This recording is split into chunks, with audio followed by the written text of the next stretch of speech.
بسم اللہ الرحمن الرحیم۔ السلام علیکم۔ پچھلی بار ہم نے ایک جملے میں جواب لکھیے والے سوالات کے جواب لکھے تھے۔ اب آج ہم دیکھیں گے مختصر جواب۔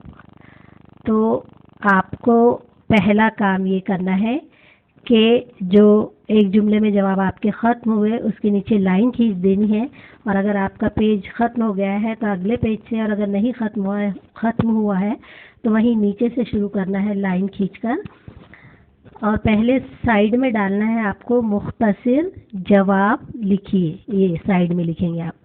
پھر اس کے بعد آپ کی جو مارجن ہے اس کے اندر سارے سوالات کے نمبر آئیں گے، ٹھیک ہے۔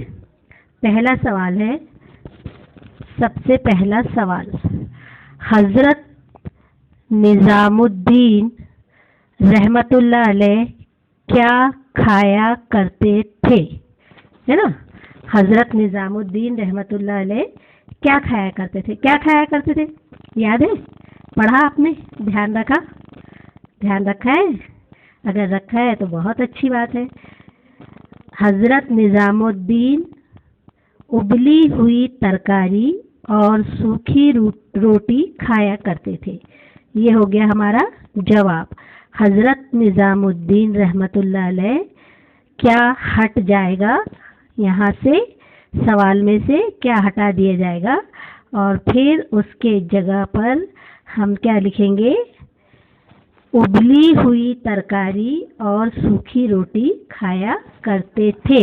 اب جب آپ کا جواب ختم ہو جائے گا تو آپ یہاں نیچے اس طرح سے لائن ڈال دیں گے۔ پھر آپ کا دوسرا سوال ہے، حضرت نظام الدین غیاث پور کیوں گئے؟ حضرت نظام الدین رحمت اللہ علیہ غیاث پور کیوں گئے تھے؟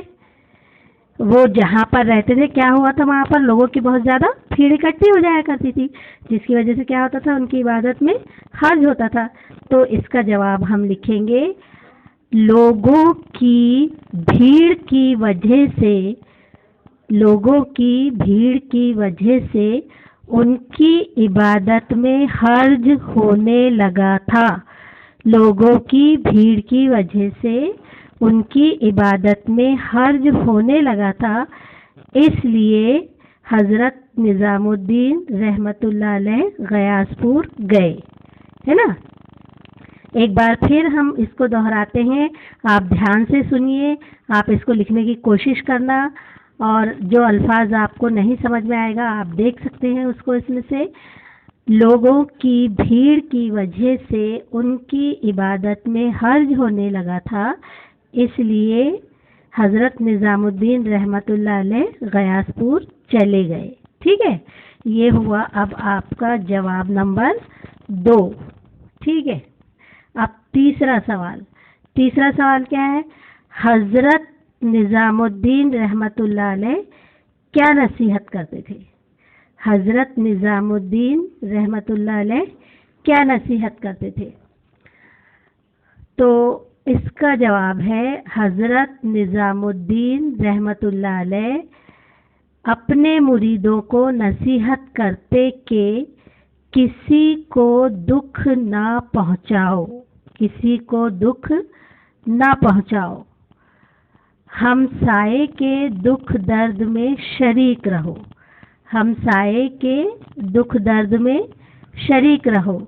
کسی کو بددعا نہ دو۔ کیا لکھا آپ نے؟ لکھا یا صرف سنا یا سمجھا؟ آپ لکھنے کی کوشش کیجئے، جیسا بھی ہو غلط سلط آپ ایک رف کاپی لے کر بیٹھیے، اور اس میں جتنے الفاظ آپ لکھ سکتے ہیں آسانی سے اتنے لکھیے۔ ضروری نہیں ہے کہ آپ کو پورا سینٹنس ہی لکھتے آئے گا، لیکن کوشش کرنا ہے۔ اور پھر اس کے بعد آپ نے کتاب خریدی ہے؟ اگر کتاب نہیں خریدی ہے تو کتاب خریدیے، آپ کو اس میں سارے جوابات آسانی سے مل جائیں گے، اور آپ اس میں سے دیکھ کر بھی لکھ سکتے ہیں۔ تو آپ کو پہلے کتاب خریدنی ہے، اسکول آئیے، اسکول آ کر اگر آپ نے، بہت سارے بچے ایسے ہیں 6B کے جنہوں نے اب تک رزلٹ نہیں لے کر گئے ہیں، تو رزلٹ لیجئے، اگر فیس پے نہیں ہے تو فیس پے کیجئے، رزلٹ لیجئے، کتابیں خریدیے، تبھی تو آپ آگے کام کر پائیں گے بیٹا، نہیں تو کیسے کریں گے؟ تو دیکھیے اب حضرت نظام الدین اپنے مریدوں کو نصیحت کرتے کہ کسی کو دکھ نہ پہنچاؤ، ہمسائے کے دکھ درد میں شریک رہو، کسی کو بد دعا نہ دو. ٹھیک ہے، یہ ہو گیا آپ کا جواب نمبر 3. اب آپ کو اگلے سوال کی طرف آنا ہے اور آپ کا اگلا سوال ہے سوال نمبر 4. حضرت نظام الدین رحمۃ اللہ علیہ کو لوگ کن ناموں سے یاد کرتے ہیں؟ کن ناموں سے یاد کرتے ہیں؟ حضرت نظام الدین رحمۃ اللہ علیہ کو لوگ محبوب الہی، محبوب الہی،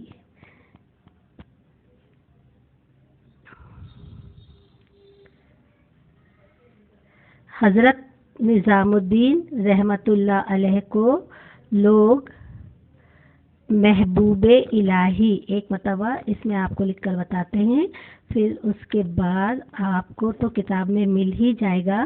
آپ کے پاس اگر کتاب رہے گی تو پیج نمبر 4 پر لکھا ہوا ہے جو آپ کو آسانی سے اس میں مل جائے گا. محبوب الہی،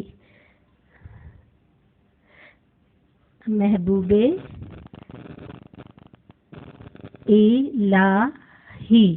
یہاں پر جو ہے یہ کھڑا زبر ہے، یہ لام کے اوپر کیا ہے؟ کھڑا زبر ہے. محبوب الہی سلطان جی، سلطان جی، سلطان، سلطان جی، اور محبوب الہی سلطان جی اور نظام المشائخ، نظام المشائخ،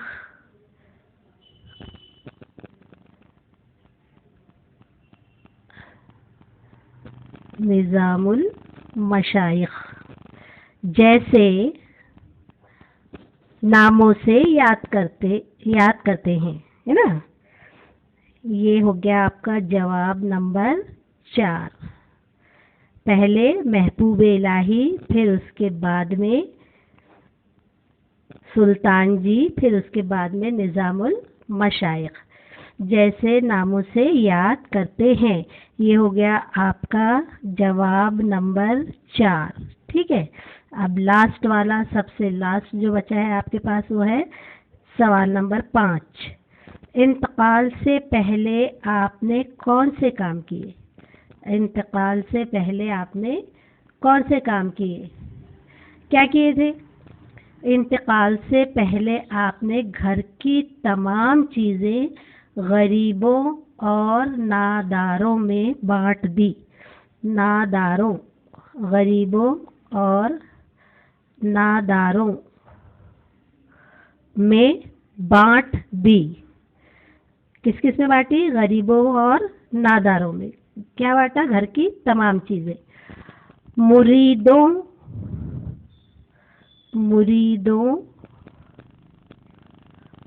اور درویشوں، مریدوں اور درویشوں کے لیے جو اناج رکھا تھا وہ بھی تقسیم کر دیا.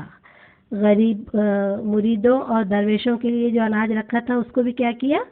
تقسیم کر دیا. تو بیٹا یہ ہو گیا آپ کا جواب نمبر 5. اس طرح سے آپ نے پورے 1 سے 5 تک سوالات کے جوابات جو ہے ہم نے آپ کو بتا دیے. آپ اس کو بار بار سننا، آپ اس کو لکھنے کی کوشش کرنا، آپ کو صحیح لکھتے آ جائے گا. آپ کو تھوڑی سی محنت کرنی ہوگی لیکن دھیرے دھیرے آپ لکھ سکیں گے. اصل اس کے لیے ضروری ہے کہ آپ کے پاس کتاب ہو، آپ کتاب خریدیں یا پھر یہ جو ٹیکسٹ پیج آپ کو یہاں پر دیا جا رہا ہے اس کو بھی آپ دیکھ کر لکھنے کی کوشش کر سکتے ہیں. ٹھیک ہے، تو آج کے لیے بس اتنا ہی. انشاءاللہ تعالی کل ہم دیکھیں گے خالی جگہ ہے اور جوڑیاں ہیں، تو انشاءاللہ تعالی وہ ہم کل کریں گے. آج کے لیے آپ کا اتنا ہی کام ہے کہ جو آپ نے سنا ہے اس کو لکھنے کی کوشش کیجئے، اس کو لکھیے کاپی میں صحیح طریقے سے. کسی کی بھی مدد لیجئے. گھر میں آپ کو کوئی بھی بتا سکتا ہے، آرام سے آپ لکھ پائیں گے. اس کو پوچھئے اور پوچھ کر تمام الفاظ صحیح بنائیے اور لکھیے. جب تک آپ یہ نہیں کریں گے، آپ اگر کاپی میں ورک نہیں کریں گے تو آپ کے پاس کچھ بھی نہیں رہے گا. جب آپ کا ٹیسٹ ہوگا، جب آپ کا ایگزام ہوگا تو آپ بالکل نل رہیں گے. اس لیے آپ کو کاپی تیار کرنا ہے، ہر حال میں محنت کرنا ہے. محنت کریں گے تو ہی آپ کو اس کا پھل ملے گا. ٹھیک ہے؟ اللہ حافظ.